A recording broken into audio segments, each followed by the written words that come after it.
So hello guys, welcome to our channel. Good morning সবাইকে। কেমন আছো, কী করছো অবশ্যই কমেন্ট করে জানিও। আজকে সকাল 6:30 7টার সময় রেডি হয়ে বেরিয়ে যাচ্ছি একটা ট্যুরে। কোথায় যাচ্ছি, কি না যাচ্ছি, কিসে করে যাচ্ছি। আজকে যাচ্ছি বাইকে না, আজকে যাচ্ছি চার চাকায় যাচ্ছি অফিস ট্যুরে। কোথায় যাচ্ছি সেটা তো যেতে যেতে রাস্তায় দেখতে পারবে, যে পৌঁছাবো গন্তব্যস্থল তারপরে দেখতে পারবে।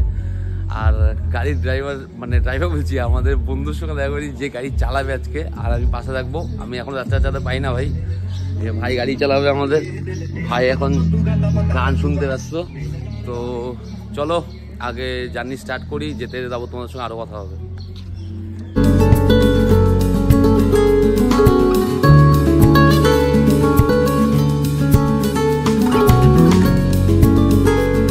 এখন চলে এসেছি নিউ ঘোষ হোটেল অ্যান্ড রেস্টুরেন্টে। এখন আমরা আছি কোলাঘাট, আর এই হলো গাড়ি। দাদারা ওখানে গিয়ে বসে পড়েছে, আর আমি আর ভাই এইখানে। ভাই আজকে হাফ প্যান্টে, কালকে তারকেশ্বর গেছিলো বলে ভাইয়ের পায়ের অবস্থা খুব খারাপ। তো চলো এখান থেকে এখন ব্রেকফাস্ট করবো। ব্রেকফাস্টে অর্ডার দিয়েছি আলু পরোটা, না ভাই আলু পরোটা আমাদের দুজনের, আর ওজনের কচুরি না কচুরি। তো চলো খাওয়া দাওয়া করবো। আস্তে চার চাকাতে গান শুনতে যাচ্ছেন, তো বেশি কথা হয়নি। এখানেও বেশি কথা বলবো না। হয়তো এখনো পর্যন্ত যা গেস করেছো এখান থেকে আমি কোথায় যাচ্ছি না যাচ্ছি ঘুরতে, অবশ্যই এখনো পর্যন্ত কমেন্ট করো, আর ইনস্টাগ্রামটা ফলো করে নিও।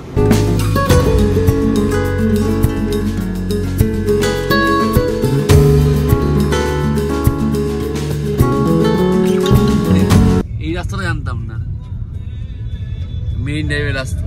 সেই লাগছে এটাতে। বাইক নিয়ে এসে আমি রাস্তা চিনতে পারিনি, দাদাকে একবারে নিয়ে আসলাম।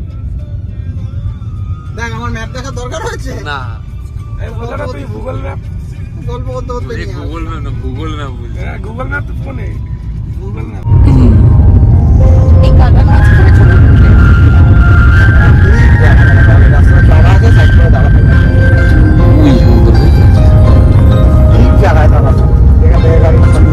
মেইন ড্রাইভের মজা নিতে নিতে এখন শঙ্করপুর চলে আসলাম।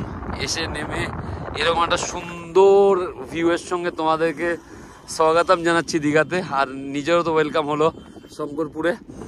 তো গাড়িটা এখন দাঁড়িয়ে রয়েছে এইখানে। এখন এখানে একটু ফটো সেশন হবে। কেমন লাগছে বলবো? অবস্থা তো খারাপ হচ্ছেই, কেন হাওয়াটা এদিকে অসাম লাগছে। ভিউটা চেক করো। কিরে বিড়ি খাচ্ছি না?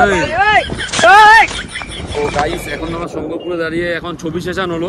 হয়তো আমি জানি তোমার মাইকের প্রবলেমের জন্য হয়তো সাউন্ড খুব কম পাচ্ছ, বাট কিছু করার নেই, যেহেতু সমুদ্রের সামনে হাওয়া খুব জোরেই হয় জানোই।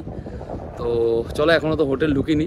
আর এখানে ভিউটা যা লাগছে না বস, অসাধারণ লাগছে। ওই জন্য এখানে দাঁড়িয়ে ফটো তুলতো না, তাহলে একটু চশমাটা পরে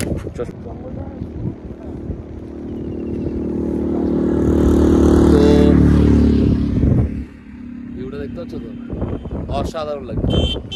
তো এখন আছি আমরা জগন্নাথ টেম্পলের সামনে দীঘায়, যেটা এখনো ওপেনিং হয়নি, বাট ওপেনিং হওয়ার কাজকর্ম চলছে। এখানে মেন গেটটা কাজ হচ্ছে, দেখতে পাচ্ছ, আমি জুম করে রেখেছি বলে। আর এই দেখো এখান থেকে যতটা নেওয়া যাচ্ছে জুমে, খুবই সুন্দর লাগছে, দারুণ লাগছে দেখতে, অসাধারণ। তো চলো, আমাদের অনেকটা টাইম হয়ে গেছে, আমরা এখনো হোটেল ঢুকতে পারিনি। হোটেল ঢুকবো এখন, দেখো এখানে কাজকর্ম হচ্ছে, পরে এখানে ডিটেলিংটা তোমাদের বলবো। তো চলো এখন হোটেল ঢুকি। চেঞ্জ করার পরে পেছন দিক দিয়ে এদিক দিয়ে আসছিলাম, যেহেতু ওই যে মেন গেটটা করছিল, ওই জন্য ভেতর দিয়ে গাড়ি পাস করাচ্ছে।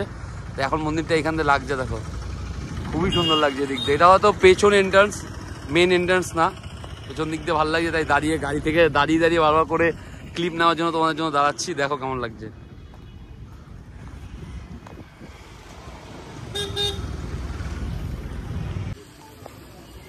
সো আমরা এখন আছি এরকম একটা জায়গায়, যেটাকে দীঘা সায়েন্স সিটি বলে। আর এটা দীঘার সায়েন্স সিটি, আমাদের কলকাতাতেও আছে জানো সায়েন্স সিটি।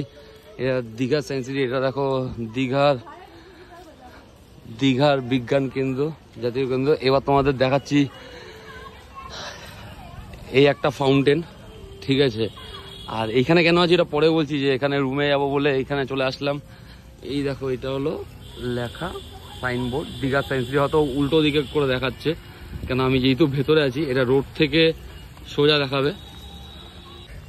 আমরা এসছি তার কারণ হলো, কোম্পানি থেকে এসছি তার কারণ হলো এখানে নর্মাল পাবলিকে তো আসতেই পারে সায়েন্স সিটি ভিজিট করতে, টিকিট কেটে তারা জায়গা এক্সপ্লোর করতে। দেখতেই পাচ্ছি এরকম ধরনের এদিকে এদিক দিয়ে অনেক জায়গা, অনেকটা বড় জায়গা নিয়ে এইটা বিস্তৃত। তো আমরা এখন এখানে কেন রয়েছি, আমাদের কোম্পানির তরফ থেকে আমাদের একটা সেমিনার চলে প্রত্যেক বছর আসা হয়, ভিডিও করা হয় না। এই বছর ভিডিও করছি, এই দেখো এদিক দিয়ে দেখতে পাচ্ছ। তো এই বছর ভিডিও করছি। আর এইখানে সায়েন্স সিটিতে নর্মাল পাবলিকরা রুম পাবে না। সায়েন্স সিটিতে যাদের মোটামুটি সরকারি তরফ থেকে আমন্ত্রণ থাকবে বা সরকারি ডিপার্টমেন্টে তারা কাজ করবে, তারা এখানে রুম পাবে। আমাদের রুমও এইখানে। রুমটা কেমন তোমাদের রুম ট্যুরটা দিচ্ছি, তারপরে চলো তোমার সঙ্গে কথা হচ্ছে। যদিও বলতে হয় 4 চাকা করে এসছি, তাও একটা এই যেতে এতক্ষণ বসে 4 চাকাতে বসে এসছি। এই যে আমাদের গাড়ি, একটা উইকনেস তো রয়েছেই গায়ে। তো চলো এখন তোমাদের রুম ট্যুরটা দিই। আর আমরা খাওয়া দাওয়া এখান থেকে করি, এখানে ক্যান্টিনে খাওয়া দাওয়া খুব ভালো। আমরা এখানে আগেও অনেকবার এসেছি, এই নিয়ে আমাদের 6-7 হবে হয়তো। আমরা এখানে 6-7 বার হয়তো এসেছি এখানে। কোনোবার তো ভিডিও করে উঠতে হয়নি, এইবার ভিডিও করছি। চলো আমাদের রুম ট্যুরটা দিই, যে রুমটা কেমন কি না। চলো তোমাদের রুম ট্যুরটা দিই। চলে এসেছি আমাদের রুমে। জুতোটা এখানেই খুলি, পালাবে বলে এমন কিছু না। জুতোটা এখানে খোলার কারণ হলো এইখানে আর কেউ অথেন্টিক লাইবিলিটি নিতে পারবে না। আর হ্যাঁ, তুই বাইরে দাঁড়িয়ে এসেছিস কেন? তো এই রয়েছে আমাদের এসি, যেটা আমাদের বাড়িতে নেই। আর এই রয়েছে একটা বেড, খুব সফট। আজকে মানবকে নিয়ে এই বেডে খেলা হবে। তো এইটা দুজনের জন্য যতটা সাফিসিয়েন্ট। আর আগে যখন আসতাম তখনকার রুম এখনকার রুমের মধ্যে অনেক আকাশ তফাৎ। কি ভাই, নতুন টিভি দেখো, স্যামসাং এর রিমোট দেখেছো, ইউএসবি কানেকশন। এই একটা আলমারি দিয়েছে আমাদের ব্যাগ প্যাক রাখার জন্য। ও কম্বল টম্বল সব আছে, দেখেছো, যে ঠান্ডা লাগে কম্বল আছে, হ্যাঙ্গার আছে। আমার তো স্পেশালি এই জায়গাটা বিভৎস ভালো লাগলো। এবার তোমাদের বাথরুমটা দেখাই। আর একটা রোটেন ফ্যান, ওপরে ফ্যান নেই, এসি চলছে, এই রোটেন ফ্যান। চলো বাথরুমটা দেখাই তোমাদের। তো ওয়াশ বেসিন এখানে তো জানোই, এখানে শাওয়ার আর এক গিজার। হ্যাঁ, বাথরুম যখন যাবো তখন পুরোপুরি এসির মজা নিতে হবে ভাই। বাথরুম খুলে এসিটা চালিয়ে বাথরুমে যাবো, ঠিক আছে? বাথরুমের মধ্যে এসির মজা খাওয়া যাবে। এসছি ওই 4 চাকায় এসিতে, থাকবো এসিতে, সেমিনারও এসিতে। তো চলো এখন যাবো লাঞ্চ করতে। লাঞ্চ কমপ্লিট করে একটু রেস্ট নেবো সবাই। তারপরে আবার দুপুরবেলা সন্ধ্যেবেলা মার্কেটে বেরোবো, তখন তোমার সঙ্গে কথা। তো গাইস অলমোস্ট 8:30 বাজে। দুপুর দিয়ে রেস্ট নিয়ে আমরা প্রায় 8টার সময় গাড়ি পার্ক করে এখন মার্কেট দিকে ঢুকলাম।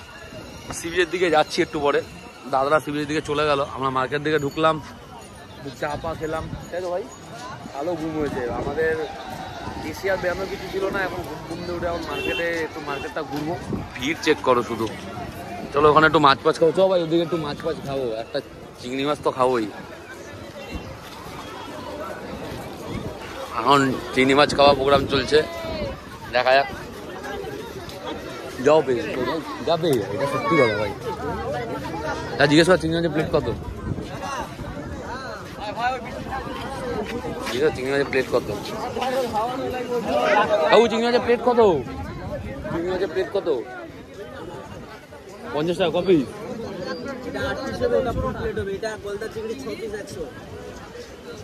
কোনটা হবে?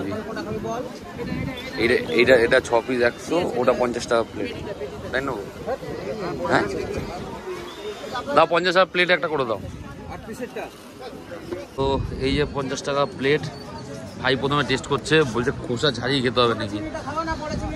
ওর এইভাবেই খেয়ে নেবো আমি। তো এই যে টেস্ট কেমন লাগে, কেমন ভাই?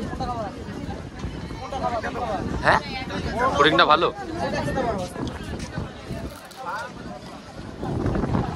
ভালোই লাগতো, তাহলে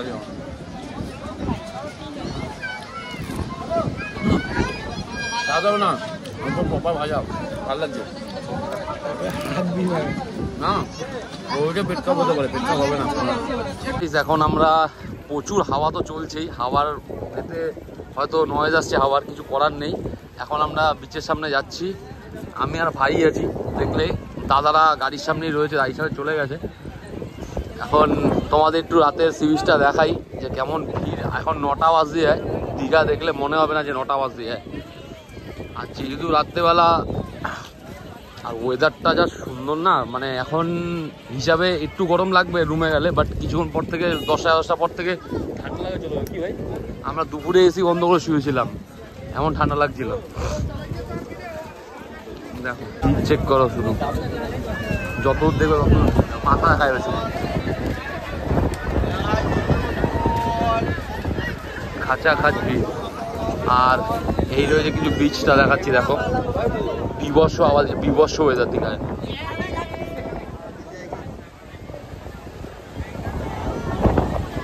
দারুণ ওয়েদার, দারুণ। তো আমরা অনেকক্ষণই ছিলাম, টাইম কাটিয়েছি। এখন বাড়ি যাবো, খাওয়া দাওয়া, রুমে যাবো খাওয়া দাওয়ার জন্য। সো গাইস, এখন দীঘা সি বিচ তো দেখলেই, পুরো ভিডিওটা কেমন লাগলো সকাল থেকে রাত অবধি এটা জানিও। আর চলো এখন টাটা, টেক কেয়ার, ভালো থাকো, দেখা যাচ্ছে তোমার সঙ্গে নেক্সট ভিডিওতে। চলো।